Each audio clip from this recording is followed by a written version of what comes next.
back. Stasa23 here, back again with some knife therapy. And today is a special one because this knife right here is the first knife from this company. I always love it. Love checking out new brands and seeing what they have to offer because there's so many knife companies now. They really have to set themselves apart, and I'm going to give you my thoughts and opinions on this knife to try to help you out decide if this is a company that you want to keep your eyes on. The knife right here is from Kunwu Knives. It's called the Orion. Kunwu is a company out of Shanghai. And like I said, this is their first design that came to fruition. This was a crowd-funded project on Kickstarter. I will try to do my best to remember to leave a link down below to that campaign.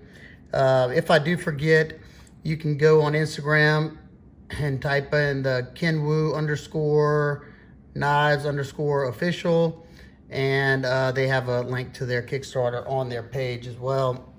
But y'all just let me know if I forget, and I'll go ahead and put that in there. The release date on this knife is supposed to be in January of 2020, so coming really soon. And let's get started. Let's get some quick specs out of the way. You have a total length of 8¼ inches, so it's a nice medium-sized EDC. You have a blade length of 3.5 inches. You have a grip area of 4 inches. You have a handle thickness of 0.49, so right under average, so that's awesome. The width in the pocket closed, the widest part is 1.43 inches, so not bad. And you have a blade stock thickness of 0.136 or 3.5 millimeters. The first was inches. Sorry about that.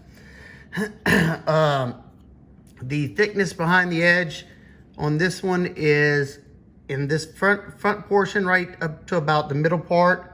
It's around 21 thousandths, and from about here to here, it thickens up some, and it's around 26 thousandths. And that is at, let me see, I wrote it down, 23 degrees per side as far as my measurements go. Let's get a close look at this nice looking blade. As soon as I saw the picture of the design, I knew I wanted to check it out. So I'm the first. This is part of our pass around group, the Apex pass around, if I didn't say it. And I was lucky enough to be the first. You have a nice drop point blade, just a classic drop point. Love that blade shape. You have a nice machine satin finish on there. Very nice. You have a top swedge that goes about almost entire length of the blade, but it doesn't come toward the tip, so you have your full thickness pretty much to the tip. As you can see, you have a pretty stout tip. On this side, you have the Kunwu the maker's mark right here, the company name. On this side, you have the knife name, the Orion, and the model number, the K701. You have the blade steel designation, which is CPM S35VN. You have pretty even grinds on both sides.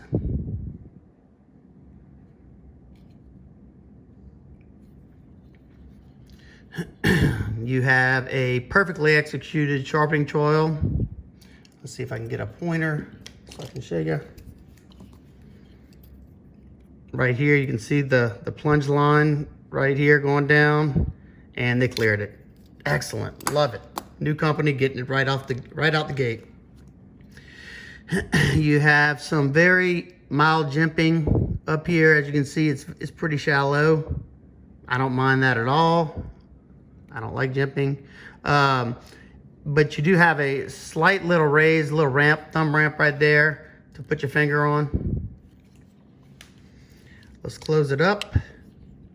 This knife is riding on, let's see if I can show you. Let's see, where's my flashlight? Am I not prepared? See if I can show you in there. It's writing on bearings. I'm pretty sure they're ceramic. Not 100%, but I'm pretty sure they are. You also have, and this is a pet peeve of mine whenever it doesn't, they don't get it right, but they nailed it. Perfectly executed flipper tab. Love how they canted the flipper tab this way instead of this way like a lot of places do.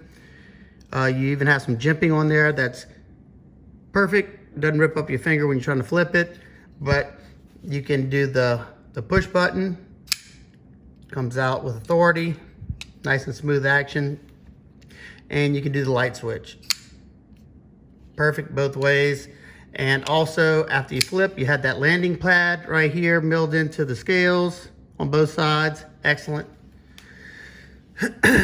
Close it back up. You have a red lightning strike carbon fiber inlay with silver wire in it. And I'm not certain, but I'm pretty sure, yeah, that's real carbon fiber. As you can see the weave right there on the side. There's no voids in it, and there's no, gaps in the slot right there that it fits in. You have a blasted frame, and it's a pretty heavy blast. As you can see, where it's hitting it. Either that or they orange peeled it first, I'm not sure. But it does lend itself to a little bit of tacky type grip, not as tacky as like a Sabenza, but it does aid in a little bit extra grip. Your hardware, you have just this flat, like inward canyon looking pivot. You have you can adjust it from this side. This is a nice deep Torx T8, and the body screws are also T8. You got flat panhead screws on there, nicely done. I'd like to see that. And there's not a whole lot of wobble in them. This one, like I said, it's nice and deep. You got just a little bit coming out of the drivers. Use my Weehaw drivers. And this one, most of the time these flat panhead screws for body, they're not super deep, but this one's okay. I'm good with that. Your lock bar insert and your pocket clip are both T6s, which is totally fine with me because you don't have to take those off to maintenance a knife. So I love that they kept the maintenance hardware T8. Love it, love it. So they're getting a lot of stuff right so far. You see that action, how snappy, and look at this. It's still not broken in. I'm the first one to have it.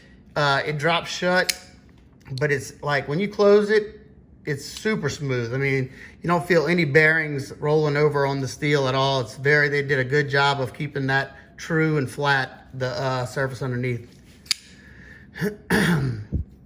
You have a blue anodized titanium backspacer that is a floating backspacer, as you can see. Very cool. And you have a raised gear pattern right there. And then, so they didn't break up the flow of the scales by putting a lanyard hole in it or hole in the scales. They integrated it into the backspacer. I like that. I'm not a lanyard person, so I just don't like it breaking up the lines of the knife, and they did a good job by doing this here. Let's see. On this side, you see you have a 3D mill titanium pocket clip that goes with the shape of the knife. You got this little slant here that looks like this, and then it goes down just like this. So kind of looks like the knife, and the same kind of curvature going on here. I also like to see that they didn't just do a straight lock bar cut like you have, on 90% of, let's see, like 90% of frame locks, kind of like on this A-Purvis, it's just straight. Nothing wrong with it, but when you're trying to set yourself apart, do something different, and there's kind of curves, goes with the flow of the knife. I like that. You also have some pretty deep milling on the sides to help give it that 3D effect. As you see, it drops down here and here. And in turn, for being flat scales, it feels pretty good in the hand. Let's close it up. Came dead nut centered. And you have pretty much a 1-to-1 blade to handle ratio. Don't have to worry about touching that tip. That backspacer comes up high enough. And you cannot come in contact with that blade. It's buried deep enough in there. They did a good job of relieving the weight on this knife. Let me show you. They milled out as much as they possibly could. You can see you got heavy skeletonization up there. Nice pocketing going on. And then let's look at the bottom. Let's see if I can show you. You also, where is possible, you also have it on the lock side. Speaking of the weight, let's get a quick weight for this 8.25 inch knife. 4.55, to me, that's very, very nice. That's manageable for me. I don't have to have the magic same ounce per inch to the blade. That doesn't bother me. The balance point on this knife is perfectly set right here in that choil. So it's balanced. It feels lighter in hand when you're using it. Now I will say I didn't get to test this as thoroughly as I do with every other knife that I actually review, because it's a pass around knife and I didn't want to have to resharpen it for the next guy. I wanted him to get it as close as it came to me as possible. I'll just drop it up before I send it to the next person. You have easy access to a lock bar. The lock bar does sit a little proud of the show scale to help you. And they also milled out some slots on both sides to be able to get your finger in there a little bit easier and a little bit more comfortable. So very easy to disengage that lock bar however you want to do it. The pocket clip orientation is tip up, right hand only. Sorry about that. Let me show you what it looks like in the pocket. It's not deep carry, but it sits fairly deep. That's all that's showing. And you have enough room. These are pretty thick right here. You have enough room to get it in and out. This is perfect to me because it's not much showing and you still got enough to grab onto and pull without putting pressure onto that pocket clip like some knives do. So let's see. Let's get some quick size comparisons out of the way, and then I'm going to talk about a few of my nitpicks, and then we'll wrap it up. First two, got the Tepe Designs Killage. This is very close in size. The Killage might be just a hair shorter because of this lanyard thing in the back right there, and the Cold Steel American Lawman. Both of these are very close in size. This one's just a hair longer, not by much at all, but good size references. Next to probably some of its competition, Best Tech bow tie. These two are very similar in size as well. And the Drop Thresher, made by Kunwu Knives, probably another company in competition. And the Thresher is a little bit shorter. You have about the same size grip though, in Thresher to the Orion. And the bow tie seems to be about 1/16 of an inch longer. But those two are also great size comparisons as far as, trying to get a good idea of how big it is. And the last two American-made knives. You have the Benchmade Bailout. These two are identical in length because you both have that same, lanyard loop. And the Emerson Mini Commander, which is a good bit shorter. So there you go. There's the size comparisons. Now I'm gonna talk about a few of the nitpicks, and these, I went through this with a fine-tooth comb because he's looking for our feedback. He wants to hear what what we would like to see different, if if possible, or things that didn't work so well for us. So I'm going to give them my honest feedback, just like I do on every other knife. So me personally, I can do without the billboard, as much billboarding it has. And I understand being your new company, you want to have your brand name somewhere there, but if it had to be there, I would have much rather see just that K, like right here, a little smaller maybe.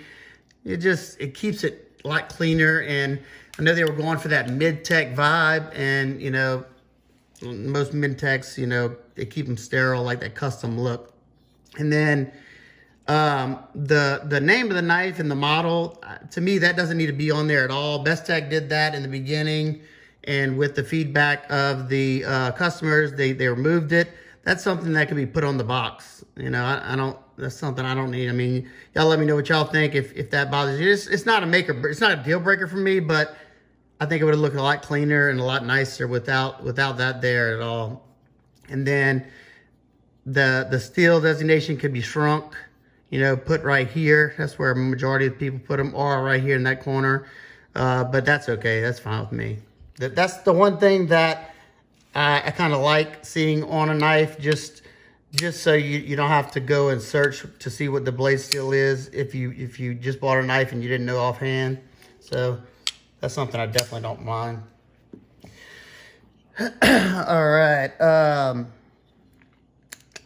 And this is just my preference. Everybody's mileage may vary, but I would have liked to see this thinned out a little bit to maybe 20 thousandths all the way through. But if you're buying this as like a heavy worker, that thickness is probably perfect for you. You have more edge stability, and maybe that's what he was going for, being that you have the thicker part of the grind in the front, just in case you had to pry or something like that, and your power cuts thinner in the back. But I would have loved to see it 20 throughout, or even thinner. That's what I'm into. I like my knives to cut well, because that's pretty much why I buy them. But that's just a minor. It's no flaw in the knife. None of these are flaws. They're not made. This knife performs excellent. Let's see what else. Okay, I'm not a flashy. I don't love lots of color, and I don't really like red that much. I could definitely do without that, or a different color. If it had to be like this, I would have liked to see this maybe blue lightning strike like this to match the backspacer. To me, that blue and black and red just doesn't match as well as I would like it to. I'm OCD about things like that, so I could be totally crazy. Y'all let me know what y'all think. Do y'all like the black and the red silver with the blue? Or if you leave this, turn this black, put some black oxide on it or something. That's just my personal preference. And lastly, I can't speak on how well the S35's heat treated, because like I said, I didn't get to test this knife as much as I normally do, just because it's not, it's a pass around knife. But I did cut up a few things that try to help me see how well it performed. I will say this knife came screaming sharp out of box. Let's see if it's still screaming sharp. Like I said, I didn't do a ton of cutting with it though. Yeah, it's still nice and sharp. It's probably not popping hairs like it was when it first got here in this portion where I did the majority of the cutting, but it's still darn sharp. But one thing I noticed whenever I do my, I was doing some wood shaving just so I could put a little bit more pressure behind the cut, and I wasn't gonna destroy the edge or anything. Whenever I was putting a lot of pressure, I noticed a minor hot spot in the back portion of this clip. It's not sharp, but just the way where it's sitting up right here. And I really think that it's because of the clip placement. I could be wrong. I'm no knife designer, but I have noticed this. Whenever this is like that, it usually is a problem for me. if the clip may have been moved closer to that screw right there to where this clip is in the center. You could have moved it away from this a little bit, which this doesn't, it's far enough in front to where, and onto the side of it, that you're not going to get stuff bunched up underneath here. But if it would have been moved over to right here, it would have been right in the center, and that would have made the clip come up into the, like, the palm area right there. So whenever I'm squeezing down hard, you know, pushing through something, this part of the clip isn't catching me. But my hands are beat up, so like I said, take that with a grain of salt. You know, I don't know. That's just my observations and what I thought. But overall, depending on the price of this knife, I think out of the gate they did an excellent job. They nailed the sharpening choil. They gave you the spot for your finger to land. Great access to that lock bar. Excellent flipper tab. Smooth action. Smooth on the close. Respectable weight. Premium materials. Floating backspacer stuff. A lot of stuff that you see on, you know, high-end mid-techs. And they did a great job for their first knife. I definitely am going to keep an eye on this company. I can't wait to see what they do next. If y'all are interested in this, check it out. Check out the link below if I didn't forget. And go pledge on it. All right, if you have any questions, comments, concerns, please leave them down below. If you like this video, please give it a big thumbs up. If you still made it this far, let me know down in the comment section that you made it this far. And if you're not already, hit that subscribe button. You don't want to miss any of my content. I review lots of knives, got tons of videos, and I'm planning on doing tons more. All right, guys and girls, hope everybody's having an absolute wonderful day, and I'll see you in the next one. Peace.